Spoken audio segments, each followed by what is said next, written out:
सितारगंज के राजकीय प्राथमिक विद्यालय में दलित बच्चों के साथ मारपीट का मामला लगातार तूल पकड़ता जा रहा है। बीते 3 जुलाई को ग्राम सभा वीरेंद्र नगर गोठा स्थित स्कूल में एक 5 वर्षीय दलित बच्चे ने गलती से शिक्षिका की कुर्सी को छू लिया, जिसके बाद आरोप है कि शिक्षिका ने बच्चे को बेरहमी से पीट दिया। इस घटना के विरोध में अब भीम आर्मी खुलकर सामने आ गई है। जिला अध्यक्ष सत्येंद्र कुमार मास्टर के नेतृत्व में पीड़ित परिवार और संगठन के सदस्य खंड शिक्षा अधिकारी और उपखंड अधिकारी के कार्यालय पहुंचे और आरोपी शिक्षिका के खिलाफ कार्रवाई की मांग करते हुए धरने पर बैठ गए। भीम आर्मी ने कहा कि दलितों के साथ आज भी सामाजिक भेदभाव हो रहा है और एक मासूम बच्चे को सिर्फ कुर्सी छूने पर पीटना बेहद शर्मनाक है। उन्होंने आरोप लगाया कि शिक्षिका के खिलाफ अब तक कोई कानूनी या विभागीय कार्रवाई नहीं की गई है। सत्येंद्र मास्टर ने कहा कि शिक्षिका के खिलाफ SC/ST एक्ट के तहत मुकदमा दर्ज हो और उसका तत्काल ट्रांसफर किया जाए। उन्होंने चेतावनी दी है कि अगर जल्द कार्रवाई नहीं की गई, तो संगठन तिरंगा चौक पर बड़ा धरना प्रदर्शन करेगा। अब देखना ये है कि प्रशासन इस संवेदनशील मामले में क्या रुख अपनाता है और क्या आरोपी शिक्षिका के खिलाफ कोई ठोस कदम उठाए जाते हैं या नहीं। 3 तारीख वीरेंद्र नगर गोठा क्षेत्र सितारगंज का मामला है कि 5 वर्षीय स्कूल का एक बच्चा है, उनके पिताजी हमारे बीच में हैं। बच्चा जो है स्कूल में पढ़ता है लंबे टाइम से, अभी 2-4-6 महीने शायद हो रहे होंगे बच्चे को पढ़ते हुए। उसके साथ जाति शोषण हो रहा है। 5 वर्षीय बच्चे के साथ अगर महिला शिक्षिका, उनका नाम नहीं लेना चाहूँगा, बच्चे का भी नाम नहीं लेना चाहूँगा, गोपनीय रखा जाए इसको, उनके द्वारा जाति शोषण किया जा रहा है, कुर्सी छूने पर मारा जा रहा है। और सिर्फ कुर्सी की नहीं कहानी मैं कह रहा हूँ, काउंसलिंग करिए, वहाँ सारे पेरेंट्स कह रहे हैं कि ये ऐसी हालत करती हैं, ये सबके साथ ऐसी भेदभाव करती हैं। भाई आज 60 साल 70 साल देश आज़ाद हुए हो गया, आज भी अगर ये गुलामी, अगर आज भी ये भेदभाव हमारे साथ हो रहा, तो ये बताइए बाबा साहब का संविधान कहाँ है? क्या इनको संविधान का डर नहीं है, सिस्टम का डर नहीं है? छुआछूत कब का खत्म किया जा चुका है। आज भी अगर ये हमको नीच की दृष्टि से देखते हैं, तो मैं पूछना चाहता हूँ बीजेपी सरकार से, धामी सरकार से, कि भाई आपकी शिक्षिका, आपके टीचर, आपके कर्मचारी इस तरह से अगर हमारे साथ बर्ताव करेंगे तो आप इन पर कार्रवाई करें, और आप इन पर कार्रवाई नहीं करेंगे, इनको बचाएंगे, तो फिर हम कह रहे हैं आप बचो, अब हम आपको नहीं बख्शेंगे। अब अगर इसका तो मेरा तो अनुरोध है, 2 मांगे इन्होंने मुझसे अनुरोध किया, इनको डरा धमका कर समझौता कराया जा रहा था, लेकिन ये मेरे पास चल के आए। मैंने तुरंत मामले को संज्ञान लिया, और मैं थोड़ा सा अभी कुछ मामले हो गए थे, मैं बाहर था, मैं आया हूँ और तत्काल मामले को संज्ञान लेकर के मैंने कार्रवाई की है, और मैं तुरंत जो है यहाँ धरने बैठा हूँ जब तक कि 2 मांगें पूरी नहीं होती। पहली मांग, उस महिला शिक्षिका का स्थानांतरण किया जाए, यहाँ से हटाया जाए। भाई विरोध है, हो सकता है कोई इससे विवाद हो जाए, मारपीट हो जाए, गाली गलौज हो जाए। जब आरोप लगे हैं, वो खुद कबूल नहीं है कि मुझसे गलती हो गई है, तो भाई इसमें कार्रवाई विभाग क्यों नहीं कर रहा? ये शिक्षा विभाग के अधिकारी सब भाग गए हैं, आप जाके देखिए, हम तो सब छोड़ के भाग गए सब। हमें पहले पता था भाग जाएंगे, ये भाग गए हैं, सब फरार हो गए हैं, लेकिन फरार होने से काम नहीं चलेगा। ये जब तक कार्रवाई नहीं करेंगे, हम आज अभी इनको ज्ञापन दे दिए हैं, कल का दिन देख रहे हैं, परसों तिरंगा चौराहा बंद मिलेगा आपको। हम और जेल चले जाएंगे, हमें कोई दिक्कत नहीं है, लेकिन जब तक वो बर्खास्त नहीं होगी, उसका ट्रांसफर नहीं होगा और उस पर SC/ST का मुकदमा पंजीकृत नहीं होगा, हम यहाँ धरने पर उठने वाले नहीं। आप दिखा दीजिए।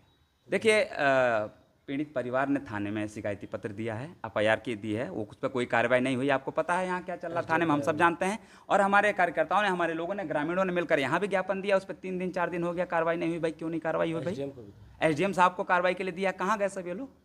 इनके पास बहाने हैं कि चुनाव चल रहा है, तो चुनाव नहीं चल रहा तो ये बताओ, ये विभाग के लिए जिम्मेदार अधिकारी कौन है?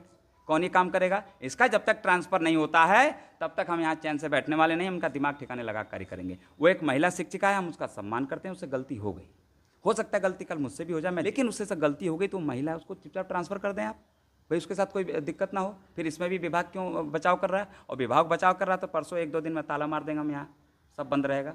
आप इनको खबर में दिखाइए। सबसे पहले तो आपके चैनल को बहुत बहुत धन्यवाद, जो आप हम जैसे पीड़ित लोगों का बात उठा रहे हैं, रख रहे हैं। क्योंकि देखिए 3 तारीख की घटना है, मेरे बच्चे स्कूल से आए, मैं नाइट ड्यूटी करके आया था, कंपनी में काम करता हूँ, और मैं आके सोया था। मेरी मैडम गई थी बैंक में किसी कार्य से, और मेरा छोटा बच्चा बहुत मायूस था।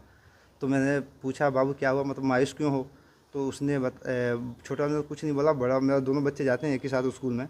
बड़े बच्चे ने बताया कि पापा इसको आज स्कूल में मार पड़ी है। मैंने कहा क्या हुआ, क्यों मार पड़ी? तो उसने बताया कि इसने कुर्सी छू दिया था, तभी इसको मार पड़ी है। तो मैंने कहा क्या हुआ, कुर्सी गिरा दी है, क्या किए? तो उसने कहा कि नहीं, कुर्सी खाली छुआ था। तो मैंने कहा कुर्सी छूने पर मारा था मैडम ने। तो फिर मैंने उनसे सही से पता किया कि मतलब क्या मामला था, तो पता लगा कि छुआछूत का मामला था, उसने कुर्सी छू दिया था जिसके कारण उसको मारा गया। फिर मैं अदर और हमारे गांव के बच्चे हैं जो पढ़ते हैं, फिर मैं देखिए नाइट ड्यूटी कर गया था, मैं सो नहीं पाया क्योंकि मैंने कहा कुर्सी छूने पर मेरे बच्चों की मार हो रही है। तो फिर मैं और बच्चों से पता किया गांव में मोहल्ले में कि ये क्या है कि मतलब कुर्सी छूने पर बाबू मेरे बच्चों को मारा गया। तो सबने बताया कि वहाँ पर जो भी कुर्सी छूता है बच्चों ने बताया कि उसको मार होती है, उसको मैडम मारती हैं। ये काफ़ी समय चल रहा है। अब बच्चों में इतना डर का माहौल था, फिर मैंने देखा कि ये तो बच्चे बहुत डर रहे थे बताने में। फिर मेरे प्यार से पूछते गया, फिर पूरे गांव में मैंने पता किया, सर्वे किया कि क्या ये सही बात है या कैसा है। तो पूरे गांव में पता लगा कि ये तो बहुत दिनों से चल रहा है। मैं इस घटना की शिकायत अपने कुछ गांव के सभी लोगों को लेके मैं सबसे पहले एसडीएम साहब को थाने में दिया, फिर यहाँ पे खंड अधिकारी को ला के दिया, यहाँ पे शिक्षा खंड अधिकारी जो हैं इनको भी ला के दिया पत्र, सब जगह से मदद मांगा। फिर अध्यापक ने कहा कि स्कूल की जो अध्यापिका थी टीचर, उन्होंने मेरे को बुलाया स्कूल में कि मेरे बच्चे से खबर भेजा है कि अपने पिताजी को स्कूल में लाइए, हम उनसे बात करना चाहते हैं। मैंने कहा ठीक है। मैं भी अपने गांव के काफ़ी लोगों को ले गया जो पीड़ित थे, सभी लोग हमने अपनी बात रखी। वहाँ पर टीचर ने कबूल किया कि हाँ हमसे गलती हो गई है, ये काफ़ी समय से चल रहा है ऐसा करके। मैंने कहा ठीक है गलती हुई है। फिर वहाँ पे मेरे को दबाया जा रहा था कि आप लिखित में दे दीजिए कि आप इससे संतुष्ट हैं, मैडम माफ़ी मांग रही हैं। मैंने कहा मैडम को माफ़ी मांगने से क्या हो जाएगा, आप बताइए। इतने समय से बच्चे पीड़ित हैं, बच्चे डर के माहौल में जी रहे हैं और मैडम खाली माफ़ी मांग के कह रही है कि मतलब कि सब कुछ सही है। तो ये सब मेरे को कहीं गवारा नहीं लगा और ना मैं इससे संतुष्ट भी नहीं हूँ। और छोटे बच्चों के साथ में आज उनकी मानसिकता के साथ खेला जा रहा है कि उनको स्कूल में जाना है तो उनको डरना है कि कुछ ही ना टच हो जाए हमसे। बच्चे खेलते हुए भी कुछ ही टच कर देते हैं तो मैडम उसके लिए मारने लगती हैं। फिर मैं मजबूरन सर के पास गया, मैंने कहा इसमें आप मेरी मदद कीजिए गुरु जी, क्योंकि आप बहुतों की मदद करते हैं, अब मेरी भी पीड़ा समझिए, क्योंकि मेरे बच्चे का वहाँ पर कोई कसूर नहीं है। जैसे कि कुर्सी छूना कोई पाप नहीं होता था और यहाँ पे ऐसा किया जाए।